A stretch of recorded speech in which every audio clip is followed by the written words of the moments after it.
Okay, so this is a refresher for some and a new orientation for others. So we'll just start at the beginning. This is to help you process and facilitate the processing of your resale packages primarily.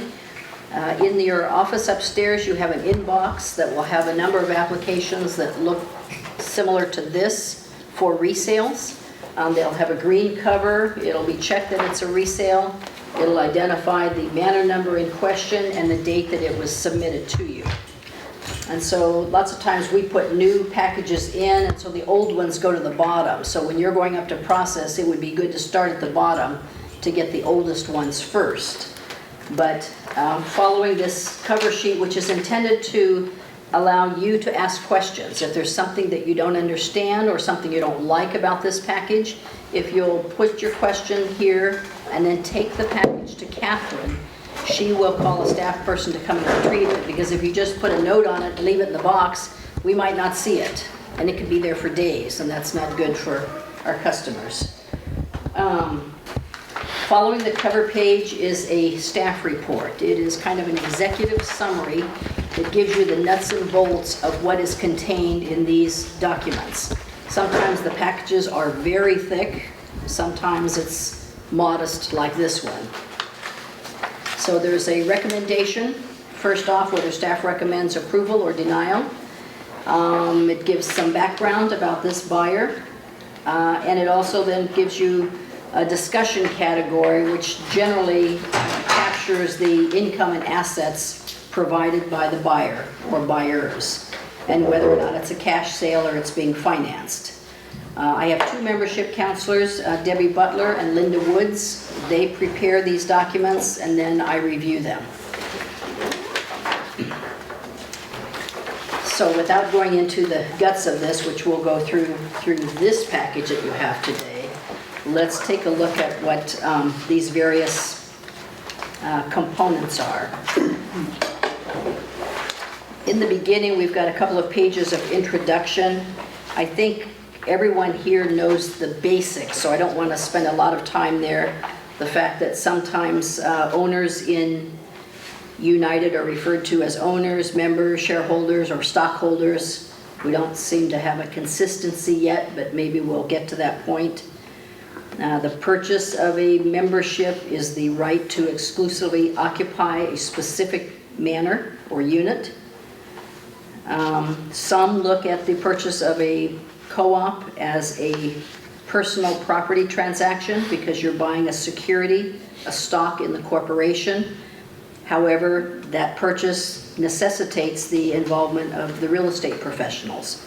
So it seems to be a hybrid between real property and personal property, although, as you know, United owns all of the real property. A member must be at least 55 years of age. And then there's a summary mid-page as to the financial qualifications that the board has established. We'll go over those in more detail when we get to that particular tab. You know that only one co-op membership can be owned at a time unless you have signed a dual interim agreement to buy another one while the first one is in the process of sale. And that's because co-ops are intended to be owner-occupied, and you can't occupy two places at once. But I think it's important to stress under the age restrictions, that first sentence, that there is no age restriction to purchase real property. In California, we are not really real property. Correct. But And so I put that in as a distinction because in third mutual, you could be 18 years old and purchase in third. But it means that they can't reside there, obviously. So let's go to tab 1 and look at this document. This is called the resale notification, and this form is submitted to us by the escrow officer. They sign it about 2/3 of the way down. So they are providing to us, as you can see, the highlighted areas, the unit address, the buyers, Joe and Mary Schwartz, and how they're going to vest it, husband and wife as community property. Or maybe it's one person, maybe it is a couple, but only one is buying it, is putting it in her or his name. At any rate, the selling price is located on this page. The name of the persons who will reside. Up until this point, you have allowed children to buy for parents. And so oftentimes, there would be a different buyer's name than the occupant's name. And so there would always have to be an occupancy application with that resale package. If there isn't one submitted, then we contact escrow and ask, why is there not an occupancy permit? You said you're buying it for so-and-so, where is the permit? And so then they'll either remit it or they'll change what they want to present to the board. Then there's a series of items that does not accompany every package. It depends on the circumstances of that particular transaction. So there's going to be escrow instructions. There's going to be a financial statement with their income and assets. There will always be a memorandum of occupancy agreement and a memorandum of termination of occupancy agreement. That's how United Mutual maintains title and shows the transaction from one owner to another. If there is a guarantor involved, that application will be in here with that person's financial credentials. And then there's another form that the prior board of directors developed called Information for New Members. So the age, because it's kind of self-evident, we feel, and we would certainly call it out in the staff report if the person was underage. It's on the membership application form anyway. Yes. Okay. And so then there's the part for the board to approve or deny that particular buyer. So if we move on to tab 2, which is the membership application. Again, this form provides the manor address, the identity of who is going to purchase and reside. In the middle of the page, it asks for their date of birth, their marital status, whether or not they're going to reside, and which one of the buyers is assuming the tax responsibility. We want their social security number. We don't always get it, but we ask for it. Sometimes people decline to put it on this form, but by the time we go through the tax returns, the bank statements, etc., we may still come up with it. So United applicants acknowledge and affirm those two statements. They've received a report that talks about the alterations, and they know that they're responsible for the repair and maintenance of those alterations going forward. They agree to make the monthly assessments, follow all of the rules, and of course they all swear this under penalty of perjury. So Pamela, what happens if you find that they have signed this incorrectly and there is a penalty? Do you do anything about that? We would love to, but we've not been able to get anybody to say what is the penalty for perjury. Okay. Because we've had many who've perjured this statement. I know that. And so what we're doing is, when you guys have questions like that, I'm your scribe today, so I'm writing the questions down, and then those that need to go to Jeff will go to Jeff for a response, and then the ones that staff need to do, we'll follow up, and then we'll meet again at the end of January. Oh, okay. I'm just kind of curious, do we follow up? And thank you. Because this came up in thirds as well, so we sent it to Denver, and they sent it to Jeff as well. So the second page in this tab is what text is found on the back of the membership application. So these are items that the person, again, has been advised. We're a senior community. At least one occupant has to be 55. You sign an occupancy agreement, including the general conditions. Everyone who resides must have United Mutual's permission to do so. On the middle of the page, it bold-faced text states that a care provider does not have resident privileges. They're not given an ID card that allows them to access your facilities. They are able to use the bus service without their patient in tow, but that is the only service that they're able to use. And so this being approved as a care provider does not give them any rights of tenancy. If their person leaves, they have to leave too. They're not allowed to stay on.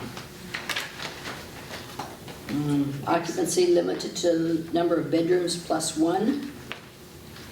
All ID cards are the property of GRF and should be returned at the end of one's residency. And they can be replaced if they're lost, stolen, or destroyed. So one thing that came up during Third's presentation is, can we charge a lot more money for lost and stolen ID cards? And they were talking about as much as $1,000. Right now, it's like $25 or $35. Yeah. So that was something that you guys may want to think about as well. Wouldn't that come under the maximum fines or fees of $500? Could be. Yeah, You could use that Yes. number. Yeah. Doesn't matter. But ours are 50 to 500, but theirs is different.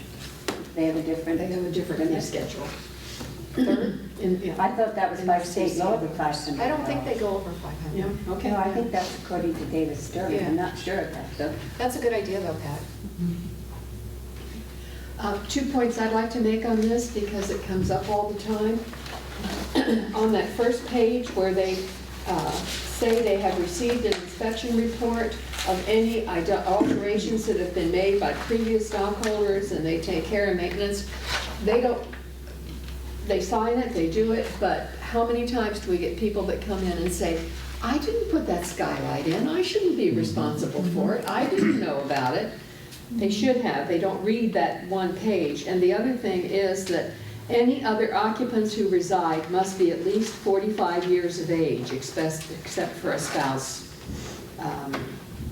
or cohabitant, domestic partner, whatever.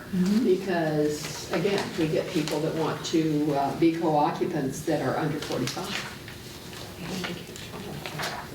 And adult dependent children can reside, and they don't have to be 55.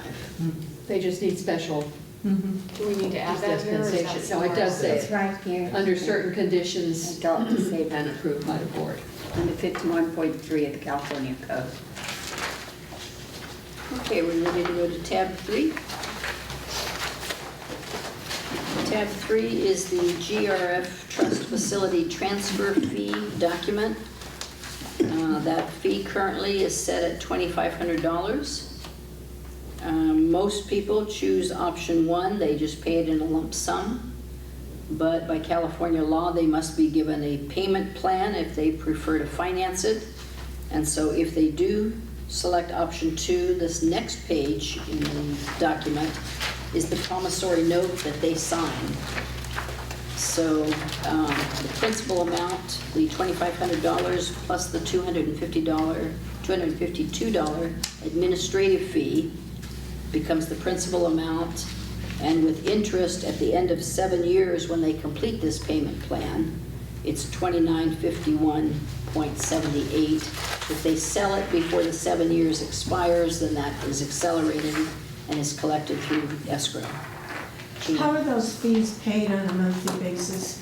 Is it through along with their homeowners association fee on a monthly, or is that a separate? And how do you police that and be sure that they're making the payments? I think it's a separate coupon schedule, and so Brian English's people monitor that. Yes. Yeah.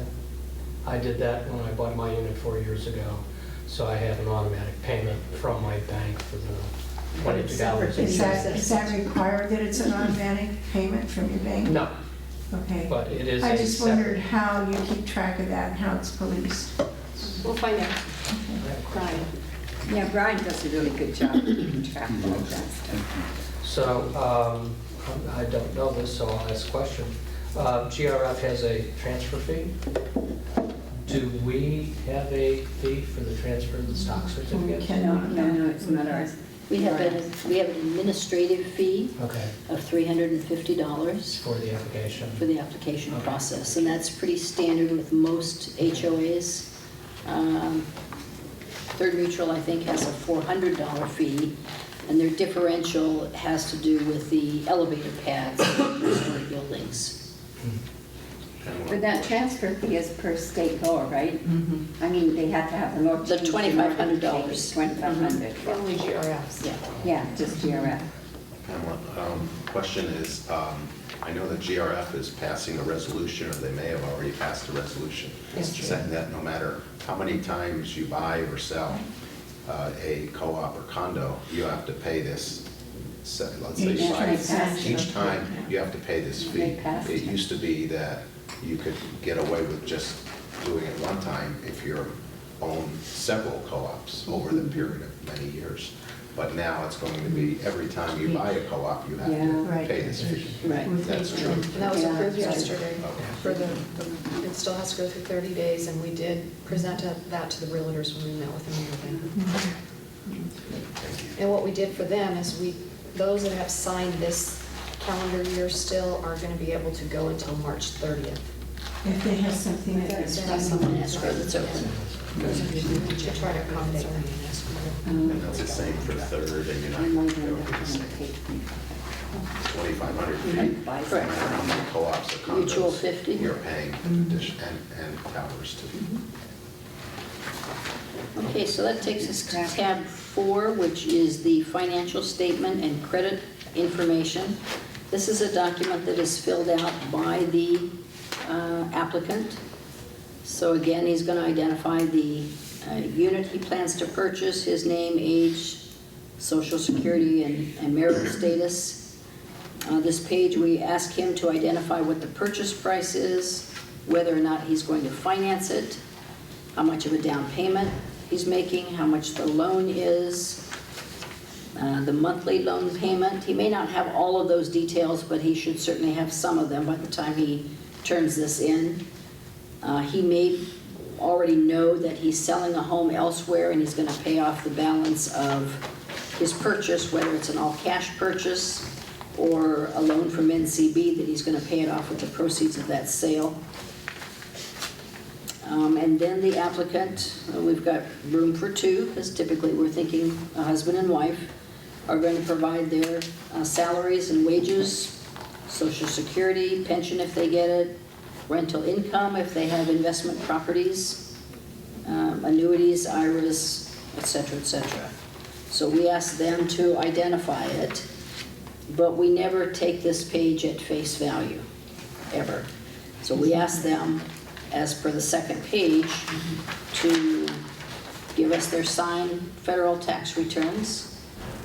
And we then ask them for any supporting documentation, any schedules with their income tax, any maybe rental agreements that they have started this year that weren't in place in 2015. Any documentation that is necessary to substantiate the fact that they have in income more than $36,000 a year. So Pamela, are you looking at the interest income after they have taken funds out of their whatever savings programs where they are showing on the income tax return interest income for this year, you minus 200,000 or whatever that interest income is reduced? Are you looking at that for a net interest income? We don't look at that. What we do on the staff report is to say to you, after this purchase, this is how much they will have in cash. But we don't try to calculate what their interest will be going forward. We're just looking at like a balance sheet, just a snapshot in time. If they're using that interest income to qualify, that interest income comes down, it's reduced. If you take $200,000 of interest income that is included as their income, you have to take that $200,000 interest income off of that to get the net income. Is that correct? I believe so. And you're looking at that? Well, you know, I don't know what you're getting as an interest rate on any investment right now, Well, but I it's pretty understand. thin. So if it was a different time and that was a bigger number, there might be a way to calculate that, but we're not currently doing it this time. So you're not doing it? Oh, Correct. Okay, so when we look at it, we just look at it as interest income, and that covers the qualifications for income then? Correct. It If would their be an income is only off of the interest income, that, you know, more or less, is what I'm looking at. Did I lose you? Yeah, you did. Okay, let's say somebody purchases a unit, and they're showing only interest income as their income. And they take $200,000 off of that net amount of investment, equals out a different amount at the bottom when you calculate that interest income. You follow me? Can I make it simpler? I could explain it. Let's do an example. So let's say they say they qualify based on interest income of $36,000 a year, okay? But they have basically $200,000 in the bank, and they show that on their form. They have $200,000 in the bank that generates $2,000 of that monthly interest income of $3,000 that they say they have. So after they use $200,000 in that bank to buy that house, then they're not going to have that $2,000. They'll only have $2,000 a month in income, not $3,000 a month in income. And so will they still qualify? That's the question. Because after they buy it, they won't qualify anymore. I hope that explains. That helps. Two things. Lots of times nowadays, people don't disclose everything that they have. And so lots of times we get a package and it's very close. We're saying, what else is there? I mean, and so now somebody comes in with a trust that generates $170,000 and the tax return for it. Well, why didn't you give that to us at the very beginning? Because now we have to go back and review that package. It's taken twice as long as it would have if we just had all the facts up front. So people are so reserved about disclosing what they have, not like in the days, I don't think this is Don's story, I think it's Ken Hammer's story, that his wife so badly wanted to purchase the co-op, and he only wanted to show what was required to be shown. And she said, no, tell him everything, I want that co-op. And so they compromised, and he showed time and a half what they needed, but still not everything. So that doesn't fix a situation like you, that maybe they don't have anything else. No, so if you have a formula that you want us to use to look at that, we can see if we can work that into the... The rule with the assets is that after you buy the unit, you still have to have assets of over $125,000. But with the income, there's no such rule. So that means that after they buy the unit, they could have income of only $1,000 a month because they've used their income from the bank to pay off their house. But I don't think we've ever established a resolution to say that after the purchase, they need to have $3,000 a month in income. I don't think there's such a resolution. Correct, because if the person retires tomorrow, has a workers' comp accident tomorrow, there's nothing you can do about that. And so I think attorneys have told us over the years that we cannot try to foresee and look into the future. You can just look at the facts you've got right now. What we have to do. And if it fits, it fits. And if you're leery of the fit, then you have the right to deny it. But you'll need to explain that denial to the buyer. Let's run it by Jeff. I wrote it down as a question.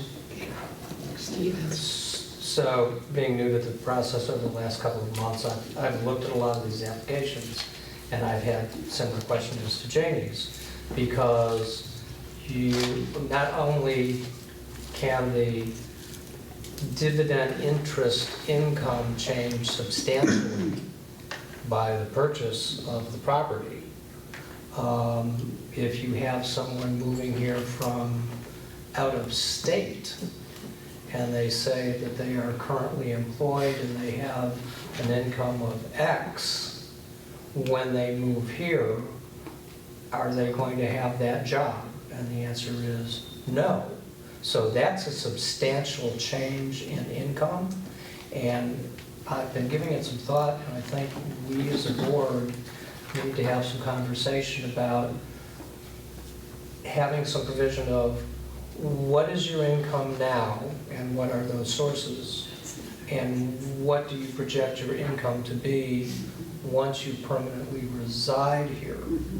We had one recently, as I recall, with a doctor and his wife from Alabama, who said he had a $300,000 a year income and $500,000 in the bank or something.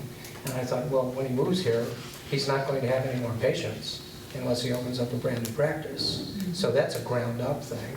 And in his assets, in the 500,000 in the cash deposits, one account was $200,000, which was his business account, which went to the obligation. So I think this is something that the whole board has to come up with, and then talk to council and see what it is, how we may be able to better protect ourselves from discrepancies. Let's look into it.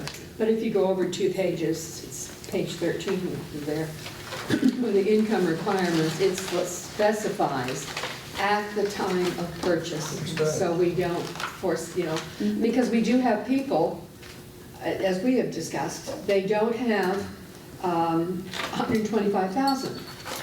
And so they go out and a child gives them 50,000, or maybe a short-term loan, they borrow it, put it in the account, so when they apply, it shows they have 125,000, but the next week they don't have it. And we don't because they seize in the bank pay that accounts. back or anything like that, yeah. Yeah, my opinion is that if our delinquencies were a problem, then we might be stricter on some of these kind of things, but to be looking in the future, I think it's none of our business. And if someone even misrepresents something, unless we know for sure that that's exactly what they're doing, I think it's a hands-off approach on all that stuff. Otherwise, we could end up with some nasty lawsuits. You know, the bottom line is, I think, is that United owns all of the real property. And anyone who defaults to you, you're in the upper hand, you're the secured creditor. If NCB has a loan on the property, they have a memorandum of understanding with you that they're going to cure the default. So at the end of the day, United 99% collects everything. So however we want to contort, twist, tweak, improve, refine these rules, you are sitting in a catbird seat. Most associations would love to be in your situation. Yeah, sure. So I have a question. What happens if someone, let's say, is from the UK, and they don't have assets here?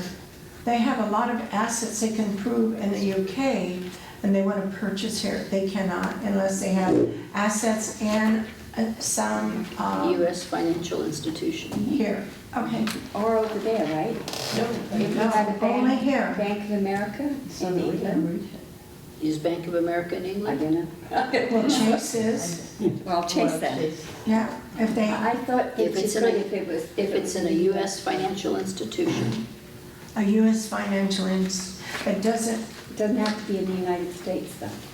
well, I don't know of any that are outside of the United States. So if there are, international banking now is what it is, there may be some, but we have not had anybody submit a package that was an example like I Janie's. just. Again, met- on page I 13. just met a couple that said that they cannot buy here, they would love to, all their assets are in the UK. So if they're told to transfer their assets to Chase in the UK, they need a clarification. Would that be able to qualify them to purchase here?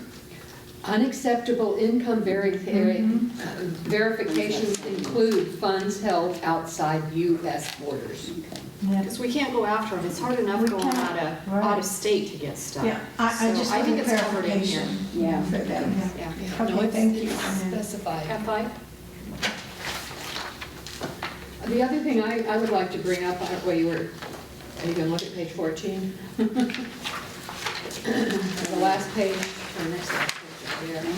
And I think it's something we all need to look at, and that is the special circumstances. That has gotten to be so subjective. The board of directors will give appropriate special consideration. That means we don't have to do anything, but we could, to prospective shareholders whose financial qualifications have special merit, like they have a large income, but minimal assets, or they, in most cases I've seen, they have very large assets, but very little income. Yeah. And we ask them to put some of those assets in something that would give them an income to be able to qualify. I don't like that special circumstance. To me, that's Oh, too I much. do. I remember a woman by the name of Gail not that long ago. And she came to me purposely on that very issue. She had quite a few assets, but she had hardly any income. And she'd been living there with her mother for years and years and years and years. And everything was fine except that. So we considered it, and we used that to give her the okay on it. We looked at others and we said you need to take those assets and put them into Well, an some of them income maybe, some producing. maybe, but- I just think We that's, talked about it. So what Third Mutual did is they removed this from their financial qualifications because you as a board still have discretion. If you want to look at a package and say, well, here's on this side of the scale, huge assets, not so much income, you can still make an exception, but you don't have to invite the exceptions to right. come to you, and that's what This this being does. in here, these too many people to. So we could delete that and still have the same. Still have the We're just prerogative as not a board. marketing it. Yeah. Okay, that's So what I, that's, because then they give staff a hard time. Good idea. good idea. Yeah. And I forgot to mention that Delete that?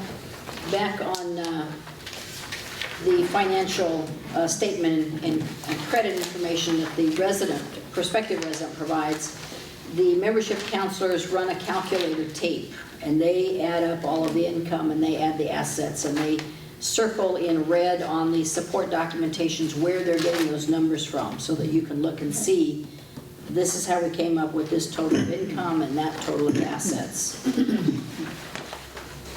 So basically, when the staff has gone through all that, it should be more or less us signing it without really Yeah. looking too thoroughly at it, And because that's- the idea was you guys would get trained, which it seems like you are, and then it would make it a lot easier for us to sign. Right, and that's what the new staff reports are for, the more thorough staff reports, and so we're trying our best to do that, but we still have operator error. I mean, Pam staff does a great job, and then it goes through Pam before it gets put in your box, so we think we're doing a really good job now, though, Good, good. right? Right, and we have some that we believe absolutely do not fulfill your requirements. We recommend denial, and I believe the board has looked at the facts of the matter and then denied it. So, But if we recommend denial and you guys recommend approval, or if we recommend approval and you guys recommend denial, then you need to say why. Because Pamela's, the shield, The green sheet in front. yeah. Okay. So there's, on page 13, there's an important provision that we recently added regarding guarantors. So I don't know if you're going to explain it, but basically the guarantor has to have $250,000 and has let's see, $90,000 annual income of at least $90,000 and marketable or income producing assets of $250,000 plus the matter purchase price. And then what we recently passed was this second point, the shareholder financial requirements for occupying when they have a guarantor is a minimum annual income of $24,000 and a minimum verifiable liquid marketable income producing assets of $75,000 at the close of escrow. So this ensures that even though they have a guarantor, the people residing, the member residing, still has a decent amount of income and assets. Minimum, I wouldn't say 24,000 is decent. Acceptable. That's below the poverty line, I think. That is the poverty line. Is it? yes. Isn't that what they give for? Very, very, yeah. So one thing that we're looking at as part of Brad's vision is to not allow out-of-state guarantors, because we have no way to go out after them. It's hard enough to go out after in-state ones, and it's really expensive if we try to. The other thing that I don't see in this that I remember us passing, when we talked about the guarantors, was that guarantors could not guarantee more than 2 properties. That's true. But that's And not, you've mentioned it several times, and I've never found that, so okay, I don't well- know what that resolution is. because we have private lenders who, as guarantors, do multiple properties, but they use the same $90,000 and Right. $250,000 for each of the properties instead of, if they have 2, 4, 6, making this 2, 4, 6 times.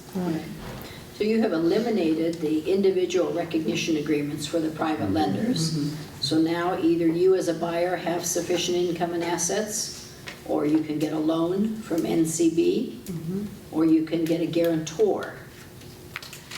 But there's no private lenders with a private recognition agreement. Right. This is, I'm not seeing the out-of-state, no out-of-state guarantors. Page 13, unacceptable, oh, no. That's what That's I'm part of our, saying. that's the vision That's the vision. from Brad. We haven't, If you guys That's want to all, put it okay, on more that's sooner good. than later, that's fine too. Uh-huh. So you can't find this and Kim can't find this, the two property thing? I don't know if I've asked Kim. Do you think you have it? I'll go back to my notes, I know we discussed it when we went over all the things Yeah. for See if you can find it. document review, and we presented to the board this, the income for the occupying shareholders, and There are a couple of other things in the financial qualifications. On page 14, right above special circumstances, you say that you'll consider waiving financial requirements. Just waive them all together if this person has a bank loan. And you found out in 2008, when NCB wasn't doing any better job at vetting its borrowers than Bank of America, they took the hit, they took the write-off, hundreds of thousands of dollars, not you, they lost. And their vice president said, we will never be in that situation again. Even if they'll never be in that situation again, I would recommend removing that paragraph because I just think it's not a good risk. And this was this. That's the 50 and the So we second. need to revisit your financial qualifications at some point. The next page, page 15, is just in here because we didn't know where else to put it. And so this is the page where previous boards have identified what they thought were the most salient, pressing issues. They wanted to be sure that new buyer knew.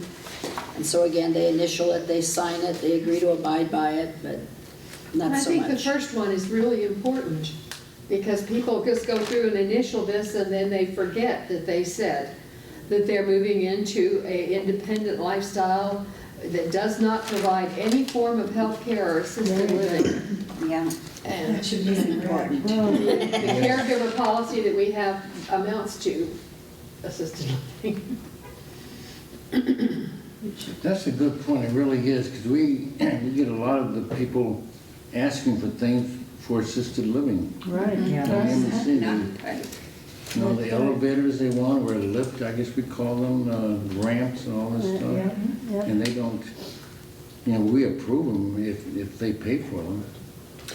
You know, the unfortunate fact is that in Orange County, most people cannot afford assisted living or board and care or skilled nursing. And so there are families who will move their people in here Yes. Just because another one. it's the affordable way to go. Right, And they move them in here and put them on our foundation Right. programs. That's right.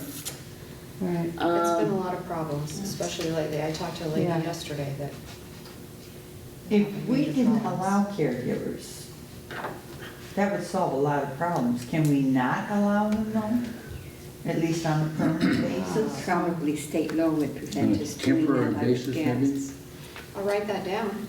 Good question. Yeah, I mean, maybe on if we a would temporary basis. Eliminate a ton of problems right there. It's the If it's on a permanent- long-term basis, then it's assisted living. I know, that's why I'm Yeah. saying, Yeah, Huh, you know. thought. anyway. No, temporary is one thing. But we're just saying that we're not gonna provide it. We didn't say, it says each resident is responsible. His or own care and welfare, yeah. But that would eliminate It really would. about 75% of our issues here. I wrote it down, I'll ask Jeff. Moving on to tab 5, that's the occupancy agreement. Everything that you wanted to know and should know about co-op living in United Mutual is in this document.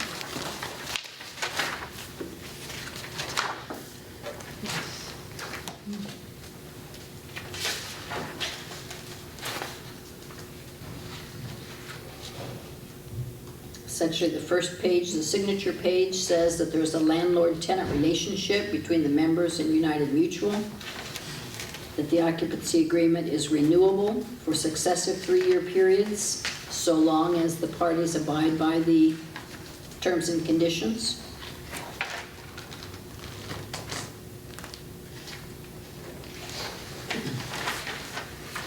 And then People all of forget those this. terms and We've conditions. talked in the past, we've had discussions, particularly in document review, as to whether it would be too much of an administrative burden to send out letters when they are within 6 months of their 3 years saying you are going to be automatically renewed, but this is just to remind you that you are a lessee, you do not own this unit, and you are under the occupancy agreement that renews.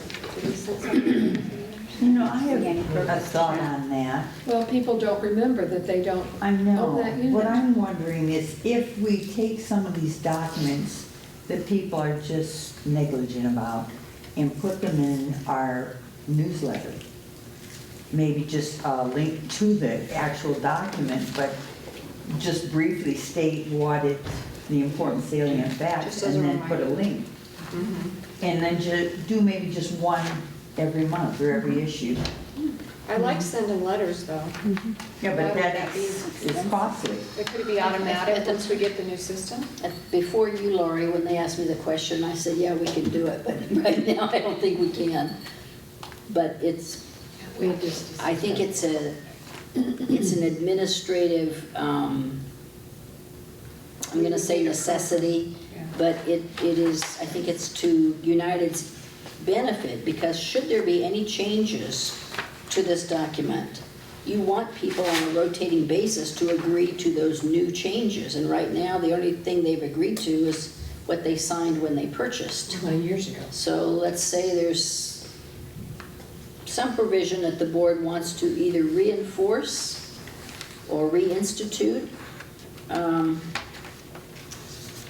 Then a letter could go out to all members at one time, telling them that this would happen, and then 60 days, or 6 months rather, before their occupancy agreement is subject to renewal, send them the new document that has to be wet signed, and Pamela, from a legal point of view, the occupancy agreement is a part of our governing documents.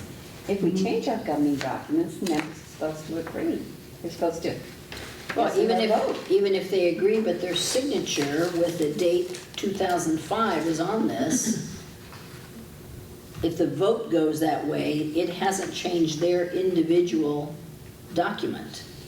So I think that's a Jeff question, Yeah, it is. Definitely. because this is the contract between, So the question is, can we send out the 6-month notice? the question is, could the terms and conditions of the occupancy agreement be changed, as we did, let's say, for no subletting, For renewal. but the document says what it says, so should people be signing a new occupancy agreement to comport with a membership vote? Another question I have is under Article 4, because we reference Article 4 in that first page that they signed. The option to review. And number 1, it can be sooner terminated by the corporation in accordance with the terms. If there's a problem, we can take away the membership. But number 2, I don't think we've been doing. Notice of the members' election not to renew shall have been given to the corporation in writing at least 4 months prior to the expiration of the current term. And What page are you on? Yeah. page 17, Article 4. So the reason the members don't do that is because United doesn't really act as a landlord. You've allowed people to make alterations and put value into that unit, and no one is going to walk away from that value. They're never going to walk away. Make your dues current, paint and carpet the place so it looks decent, and then walk away with an empty pocketbook. So, Yeah, but they're not even telling us that they're selling it. 4 months before a resale, that they are going to terminate So their, that's 2A. Yeah. 2A. That's their not to renew. But their renewal may have nothing to do with the time frame in which they choose to sell. It can be anywhere within that 3-year term, so I don't know that that really applies. I just think that this 2A is, again, one of those things that, That we're not doing. yeah. 2A what page? Yeah. Page 17, under tab 5. But these would just be the people who've done something that they shouldn't have It's done, right? 1A. That we're not going to let 4A. allow them to renew. 2A. And Under what, Article 4. what would it be that they've done that they Article shouldn't 4. have done? 2A. Oh, I see. Okay, there Broken you the are. rules or something? Well, because they're not living up to the occupancy agreement if we don't have it. And How there's about- lots of things in this Article 4 which really have to do with that 3-year right to The occupancy. guy with the big cats that you've been trying to get rid of forever and a day. Brad, There are a number of people who could fall under this, Yeah. but it has to be handled in accordance with your governing documents. Question? So the first sentence of Article 4 says, "The term shall be extended and renewed from time to time by and between the parties hereto." For another 3 years. Doesn't that mean that both the parties have to agree to renew? Seems good. So if we're not sending out a renewal notice, say 90 days in advance of the termination of the agreement.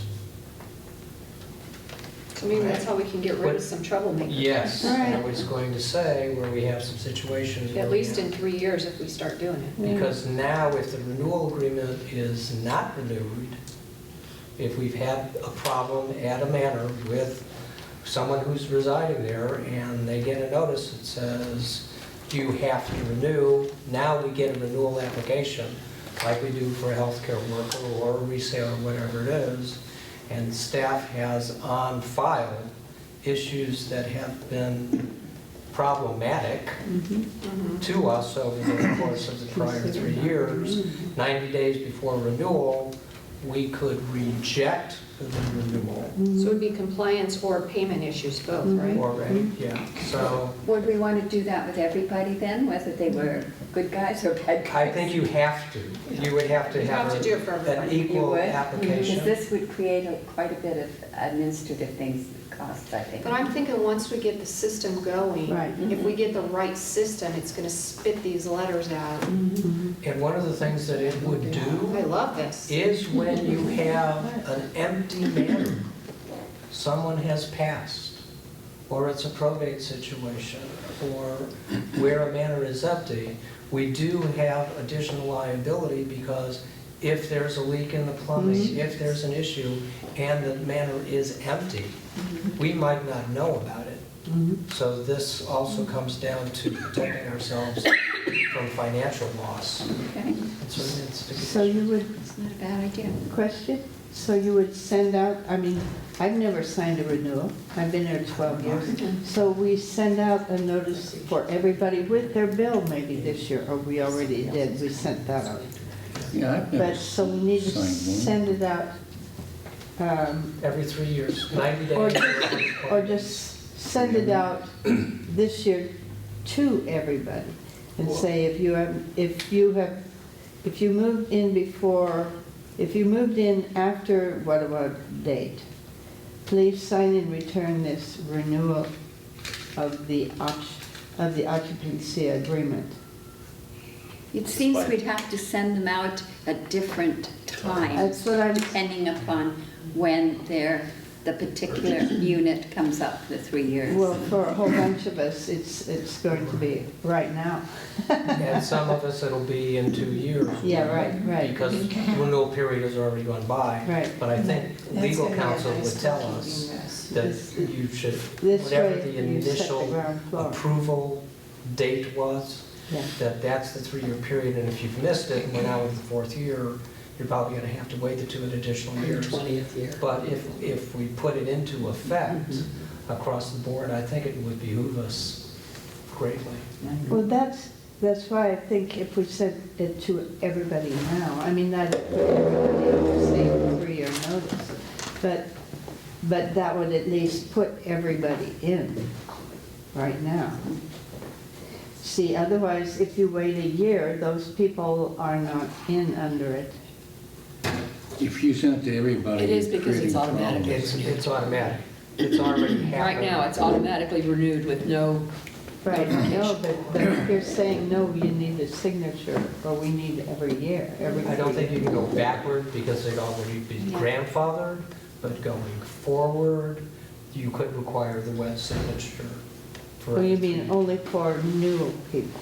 Now, if you bought in here 2.5 years ago, your renewal's coming up in 6 months. Right, We'd send you a notice. right. If you bought 4 years ago, we would send you the notice for another 1.5 years.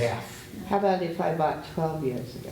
Same thing, 3, 6, 9, She's doing. 12.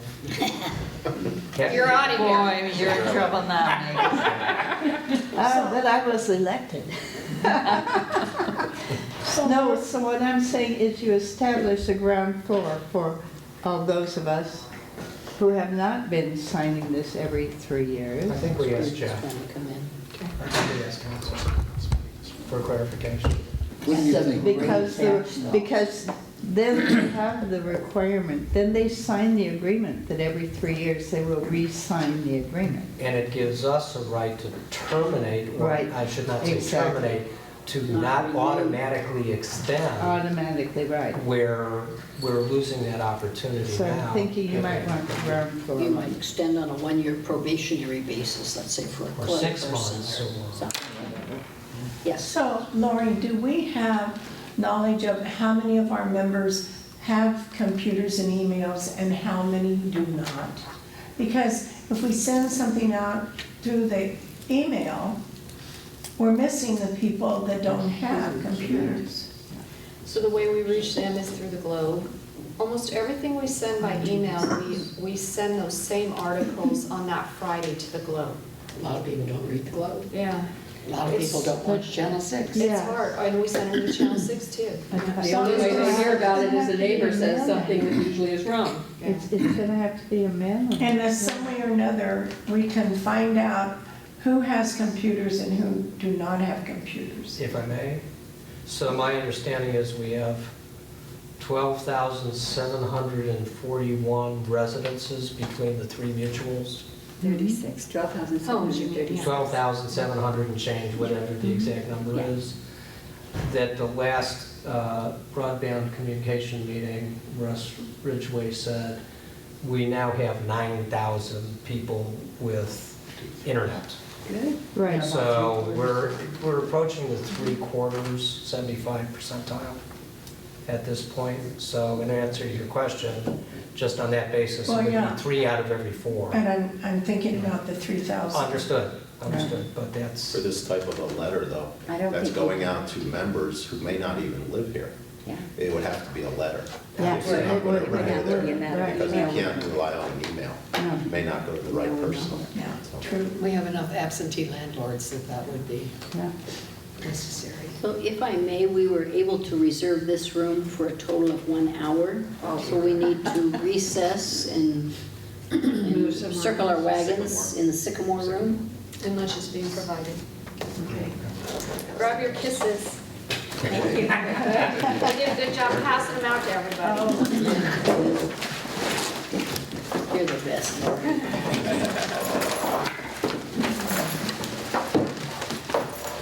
We should have had him grab the camera all the time. Oh, yeah. I think they're watching it upstairs, because he just came down and readjusted it. Who brought the kisses? Lori. Thank you, Lori. You're welcome. You're awesome. we all need more kisses. Do they have any just candy? Do you like hugs better than kisses? I like hugs, yeah. They're substantial. Every time my grandkids kiss me, I get sick. They have so many children they carry around.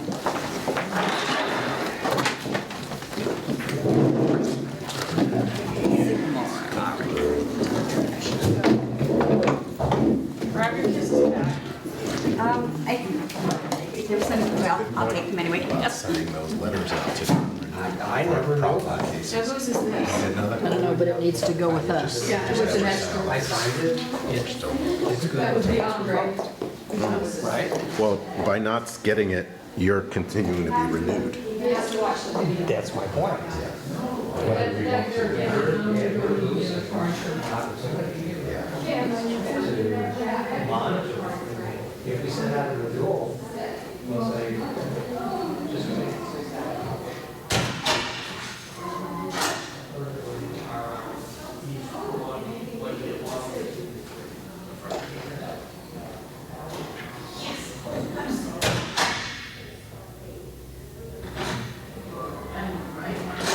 Oh, it's not even set up. It was, I know, he's gotta keep setting up. Oh, my gosh. I know.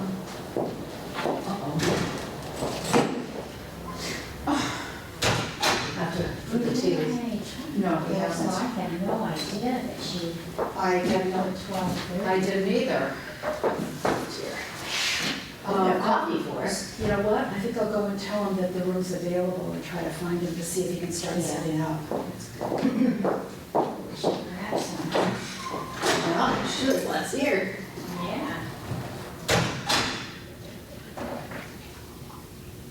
Well, those aren't the right tables either. No, I know. There was a board meeting here, Oh. so. So what if we should try and go into the other room? No, it's got big tables too. Oh, does it? Oh dear. We'll just shuffle. We can. Well, this is our last, because I've got it from 12 to 4 from now on. Yeah, oh good.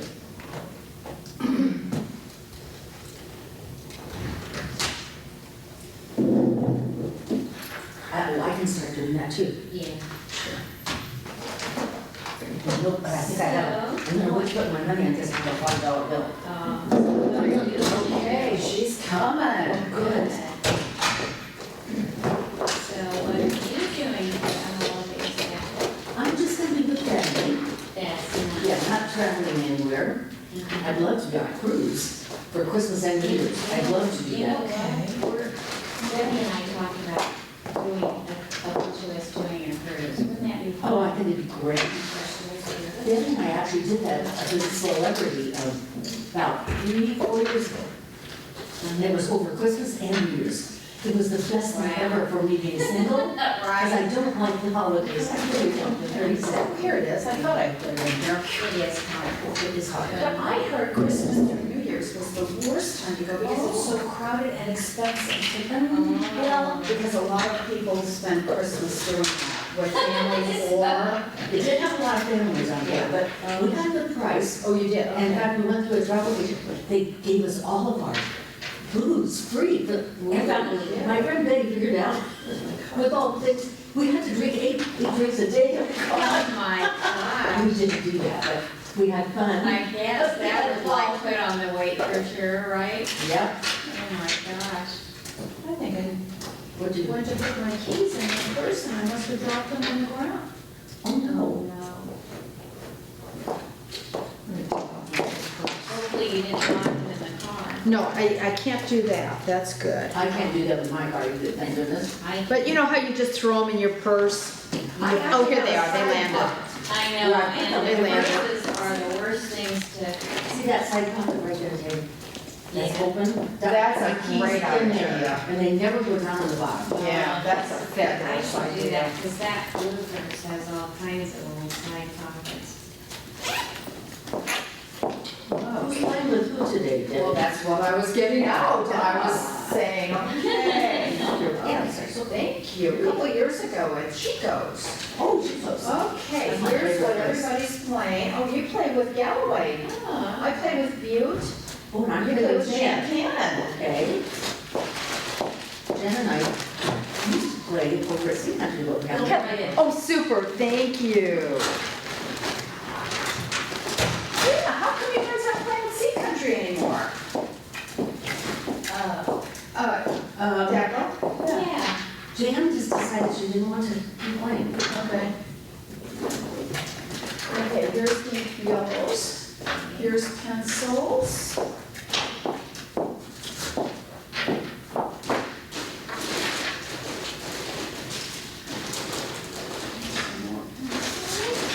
you grab any coffee while it's here, Jenny? Oh, I know, isn't that nice? Wow. I don't know whether they'll clear it out or not, You're right. but I'm gonna grab it. Yeah. And if I turn all pink, you'll know why. I'm finding I'm getting allergic to something that's in coffee. Really? Yep, so if my no. neck starts getting red, oh my. Oh my gosh. Debbie, not no, good. Yeah, that's but I terrible. guess it's real common, people. There's something in the processing, the chemicals they use. Oh, no. When you're having the decaf, Oh, Jenny? please, Lord, I don't want that. I know. So I turned in all my names today for Oh, January good. through June. Oh, good. Good. So I Everyone added getting their And then everybody, just give me a list of what rooms we're in. oh, I added everybody I can think of. So we're in, with the Village Green for the Monday, Okay, so that's the same. and we lost all of those. Okay. In Clubhouse 2, where we play couples. Great, for all the Wednesdays. Well, I know what there's, jeez.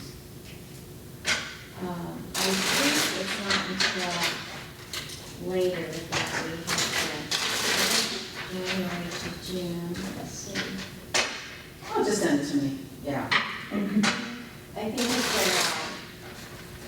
July, and we have to. Do we really have one big times? I do, because I think they're much more interesting. I think so too. Otherwise, who wants to play Tuesdays all the time? I I'm hate getting that. sick of it. I hate that. don't care what my score is. I just like to play interesting hands. No, I agree. So that's the only reason I'm doing it that way. And don't you dare tell anybody. No, tell me I cannot, how you do a reverse. And you have to have at least 16 points or Yeah, more. some people say 17, but I do it 16. Okay, So it means that your second bid is higher than your first bid. Okay. If you open one club, your partner says one spade or one no trump, and you say 2 hearts, that's a reverse. Or 2 diamonds. okay. Or 2 diamonds. Is this yours? This? No, it isn't. We don't want to be videoed. Your lid There was a is board 2 meeting, they clubs. had it for a board meeting. Yeah, we need it for bridge. We need our 4 tables today. We need 4 tables today.